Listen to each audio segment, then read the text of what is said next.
Hello everyone, কেমন আছো তোমরা সকলে? আজকে একটা সিলভার মাছের সুন্দর রেসিপি নিয়ে এসেছি। সিলভার মাছ দেখলেই না সকলেই নাক ছিটকায়। সকলে এটাই ভাবে এই মাছের তো স্বাদই নেই। আরে না না, আমার মতো এইভাবে রান্না করে একবার দেখো, পুরো মাংসকেই ফেল মেরে দেবে। এমন ভাঙা মাছের আলু দিয়ে রেসিপি বানিয়ে দুপুরবেলার থালায় একবার দিয়ে দেখো, সকলে চেটে পুটে খাবে। চলো চলো, বড্ড লেট হয়ে গেল, রেসিপিটা বলে দিই তাহলে কিভাবে বানিয়েছি। ফার্স্টেই কিন্তু একটা মশলা বানিয়ে নিয়েছি। মশলার মধ্যে নিয়েছি আদা, রসুন, পেঁয়াজ, গোটা জিরে আর নিয়েছি কাঁচা লঙ্কা লাল লাল দেখে। ভালো করে এটাকে পেস্ট করে নিয়ে এদিকে দেখো মোটা মোটা পিস নিয়েছি মাছের, নুন হলুদ মাখিয়ে নিয়েছি। দেন কড়াই বসিয়ে দিয়েছি। কড়াইটাকে ভালো করে গরম করে দিচ্ছি এখানে বেশি বেশি করে সর্ষের তেল। তেলটাকে ভালো করে গরম করে নাড়াচাড়া করে নেবো একটু। তারপরে মোটা মোটা মাছের পিসগুলোকে একটা একটা করে তেলের মধ্যে ভালো করে ছেড়ে দেবো। এই রেসিপিটা মাছগুলো ভেঙে দেবো বলে এই না যে মাছটাকে কাঁচা কাঁচা করে ফ্রাই করব। একদম কড়া কড়া করে কিন্তু মাছগুলোকে ফ্রাই করতে হবে। তাই সুন্দর করে কিন্তু অল্প অল্প মাছ দিয়ে আমি ভালো করে মাছগুলোকে ফ্রাই করে নেব কড়া কড়া করে।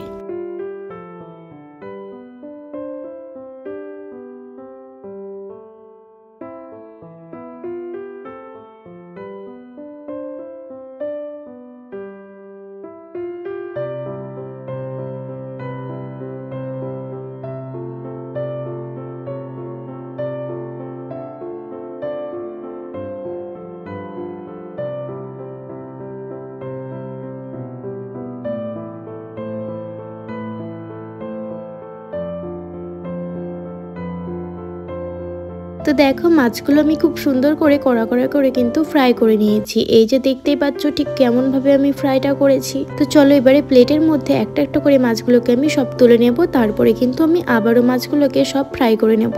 এই রেসিপিটা মাছগুলো ফ্রাই করতেই যা সময় লাগে, তাছাড়া খুব একটা বেশি সময় লাগে না। তো সব মাছ কিন্তু ফ্রাই করে নিয়েছি। মাছের একটু তেল থেকে গেছিল, সেই তেলের মধ্যে এবারে ডুমো ডুমো করে আলু কেটে নিয়ে আলুগুলোকে ছেড়ে দিচ্ছি ফ্রাই করার জন্য। আলুর মধ্যে হলুদ গুঁড়ো অ্যাড করছি। এবারে খুব ভালো করে নাড়াচাড়া করে আলুগুলোকে ফ্রাই করে নেব কড়া কড়া করে।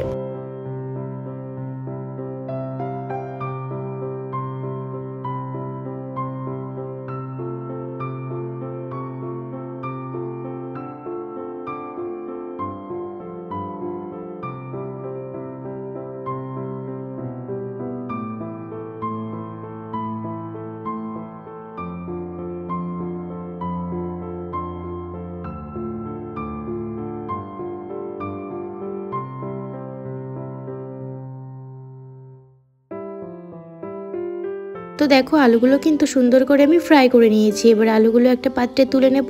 অবশিষ্ট যতটুকু তেল ছিল সেই তেলের মধ্যে অ্যাড করলাম 5 ফোড়ন, একটা শুকনো লঙ্কা, 2টো তেজপাতা। আর যেহেতু তেলটা খুব গরম হয়ে গেছিল সেই কারণে কিন্তু কাঁচা পেঁয়াজ কুচনো ছিল, সেটা আমি একবারে অ্যাড করে দিলাম, দিয়ে একবারে নাড়াচাড়া করছি। পেঁয়াজটা নাড়াচাড়া করার পর মনে হলো একটু তেলের প্রয়োজন, সে কারণে কিন্তু আমি আবারও কিন্তু তেল অ্যাড করে নিলাম। এবারে কিছুক্ষণ পেঁয়াজটা হালকা হালকা ফ্রাই করা হোক।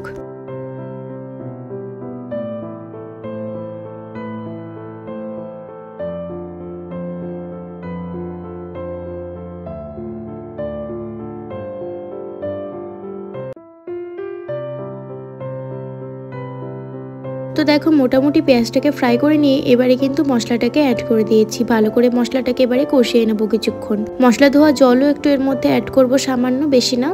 মশলা ধোয়া জলটাকে একটু অ্যাড করলে না মশলাটা খুব ভালো কষানো হয়।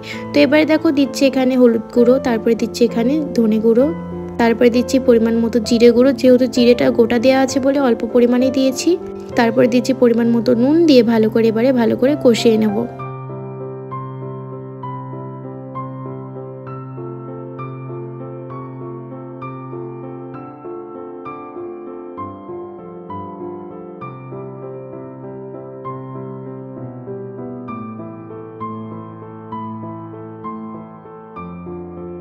তো আমি কিন্তু মশলাটাকে খুব ভালো করে কিন্তু কষিয়ে নিয়েছি। মশলা থেকে কাঁচা গন্ধটা পুরোপুরি কেটে গেছে। এবারে ফ্রাই করে তুলে রেখেছিলাম আলু, সেই আলুগুলোকে আমি একে একে অ্যাড করে দিচ্ছি সব। তারপরে কিন্তু মশলার সাথে আলুগুলোকেও কিন্তু বেশ ভালো করে নাড়াচাড়া করে একটু কষিয়ে নেবো কিছুক্ষণ।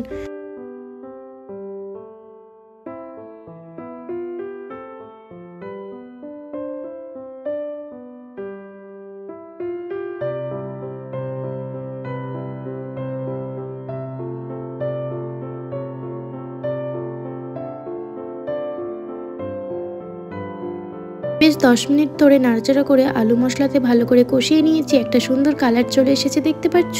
এবারে মাছগুলোকে কিন্তু আমি একে একে এইভাবে হাতের মাধ্যমে ভেঙে ভেঙে সব অ্যাড করে দেবো। তোমরা চাইলে একটা পাত্রে আগে থেকে মাছগুলোকে ভেঙে মাছের কাঁটাগুলো কিন্তু হালকা হালকা করে বেছে নিতে পারো, চাইলে এভাবেও দিতে পারো। তো এবারে দেখো ভালো করে এবারে নাড়াচাড়া করে নিচ্ছি। আবারও কিছুক্ষণ কিন্তু মাছে আলুতের মশলাতে বেশ কিছুক্ষণ কষিয়ে নেব। রেসিপি কিন্তু কষানোর কাছেই সব, যত কষানো হবে টেস্ট তত বাড়বে, সে কারণে খুব ভালো করে কিন্তু একটু কষিয়ে নেব আবারও।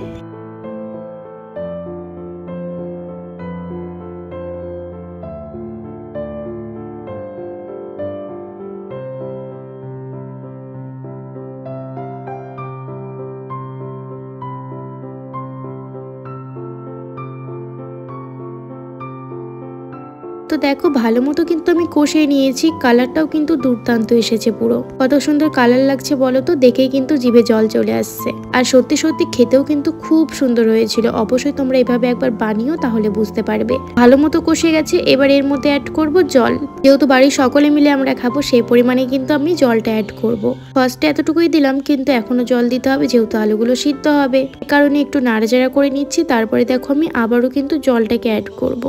পরিমাণে যতটুকু জল প্রয়োজন সেই পরিমাণে কিন্তু একটু বেশিই দিতে হবে, যেহেতু আলুগুলো কিন্তু আগে থেকে বয়েল করে নেওয়া হয়নি, সে কারণেই জলের পরিমাণটা একটু বেশিই দিতে হবে, যেহেতু আলুগুলো যাতে খুব ভালো মতো সিদ্ধ হয়। তো দেখো জল তো দিয়ে দিলাম পরিমাণ মতো, এবারে কিন্তু ভালো করে ফুটিয়ে নিতে হবে, তাহলেই রেডি হয়ে যাবে আমাদের এই রেসিপি। কত সুন্দর তেল ছেড়েছে দেখো এখনই। রেসিপিটা সত্যি খুবই সুন্দর হয় খেতে, অবশ্যই তোমরা বাড়িতে বানিয়ে একবার হলেও দেখো। আর যদি বাড়িতে কোনো অতিথি আসে তাদেরও কিন্তু করে দিতে পারো। এই যে দেখো আমি একটা আলু ভেঙে দেখালাম তোমাদের, পুরোপুরি কিন্তু আলুগুলো সিদ্ধ হয়ে গেছে। এবার একটু আস্তে আস্তে কিন্তু করব, যাতে তেলটাও আর একটু ভালো মতো ছাড়ে, কালারটাও যাতে সুন্দর লাগে। গ্যাসের ফ্লেমটা আমি আস্তেই দিয়ে রেখেছি, এবারে আস্তে আস্তে হচ্ছে, খুবই সুন্দর একটা কালারও এসেছে। আর গ্রেভির পরিমাণটাও ঠিকঠাকই আছে আমাদের, যেহেতু সকলে বাড়ির খাবে। এই সিলভার মাছ কিন্তু আমাদের বাড়ির কেউই পছন্দ করে না, সাথে কিন্তু আমিও না। তবে এই যে এই রেসিপিটা করেছিলাম, খেয়ে কিন্তু সবার মুখে লেগেই আছে। আর এটাই বলেছে কিন্তু যখনই বাড়িতে সিলভার মাছ আসুক না কেন, রেসিপি বলতে এটাই হবে, এটাই কিন্তু 1 নম্বর রেসিপি সিলভার মাছের। এর নামানোর আগে অ্যাড করছি গরম মশলা। ফাইনালি কিন্তু রেসিপিটা আমার প্রায় রেডি, এবারে একটু নাড়াচাড়া করে নিলেই ব্যাস রেডি হয়ে গেল আমাদের এই রেসিপিটা।